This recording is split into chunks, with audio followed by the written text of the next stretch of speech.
Greetings, humans. I'm Andy, and I'm George, and welcome back to the Windmill Full of Corpses. Okay, so today we've got Euphrosyne project, or something like that. I'm not sure how you pronounce it. Thorns above the skies. Okay, so we know these people from a different band called Lunar Cycle. So two people in that band are in this project, and that is a Greek progressive metal band. And if you've seen our reaction to It in Progress, you have an idea or two about how we feel about Greek prog. So, yes. That band is all elegant and emotive, and I think this is still emotive, but probably won't be so elegant since it's black metal, and it might be a little bit scary based on some previews and stuff I've seen. And, well, here at the Windmill, I think we're fans for the occasional panic attack on camera, so why the hell not? Yeah. Okay, so what I want to say about previews and stuff is I was scrolling through my Instagram stories yesterday, and they announced that they released it, because the thing landed yesterday. We're recording this on the 4th of June. So, yeah, the song came out on the 3rd of June, and in the announcement, they had a snippet from the song, and I heard like half a second. I'm not going to tell you what that was, but I was just like, before I got to skip, I just heard like half a second, and it was like, I want to do a reaction to this. You can't do me like that. Yes, like, how dare you assume the privilege to share your own music once you released it? Yes. You ready? No. Original video will be below.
We're gonna go into a solo. I stopped it at the worst possible time. God damn me! What? Oh dear Lord. You scary.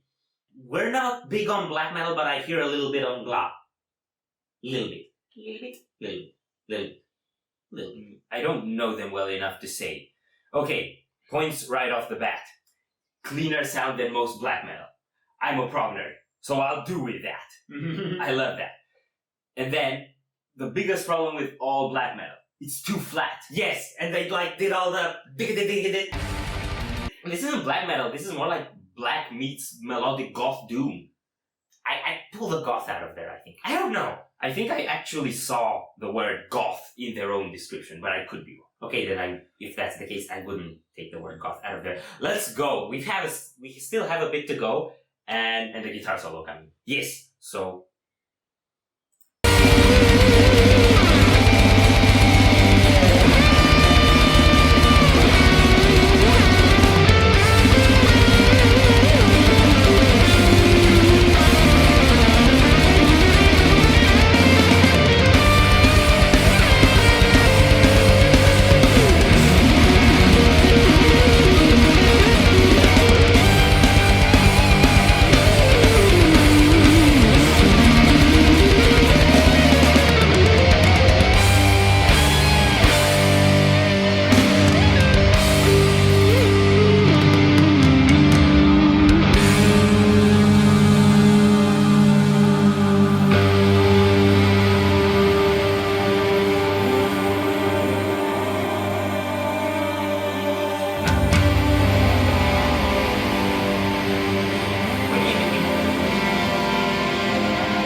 I like that look there at the end.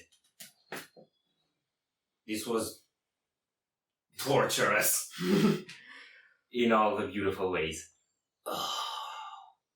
Okay, solo was brilliant. I loved what he was doing with the solo. He had this, man, he's got this sort of really fluid style of playing. I see that he does also on social media a lot of practice stuff that's really cool. He had this like dynamic, more technical stuff going on with the blasting, and then when that spaced out, he was doing some more slow, airy notes. So that was such a cool synchronization of dynamics for the solo with the background. That was really cool.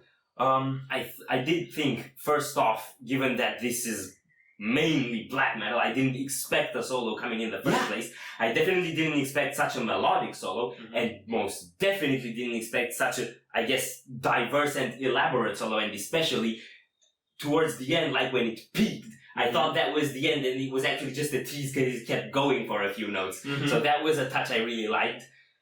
And, okay, so for the first part, I would say it was black metal meets Lunar Cycle, actually. I could hear the Lunar Cycle influence. I only know their song Keep Me Awake. And they had a similar approach to, like, somber, clean vocals, that are building into growls with like a building drum pattern and the instrumentation kind of creeping over it. Yeah. So that was definitely the lunar cycle influence for me. On the second part though, that was an entirely different animal. And especially that sound effect, like those weeping background voices with the screechy violins or whatever those were. I kept trying to pinpoint what does this remind me of, and I know what it is. Intro to Painters of the Tempest by Neobliviscaris from Citadel. Yes, yeah, because that sort of string layer in the background was kind of screechy and torturous. Yeah, this is really torturous. So what you said about the lunar cycle influence sort of building between the screams and the cleans, she's sort of sitting somewhere in between. Like, unless you're really paying attention, you zone out, you don't really tell when she's switching from clean to scream, and that's also, I think, because she does it gradually. That, and because the clean stuff aren't necessarily expressing something very different. It's a kind of sorrowful package coming along with that. Yeah, it's the same emotion that you get in the screams and in the screechy violins. It's just kind of this, well, like you said, torturous sound. Okay, and the dynamics were brilliant. The sort of moving in and out of the blasting. Yes, I gotta compliment the drums, man. You don't see drums this dynamic in black metal. Prom musicians should do black metal.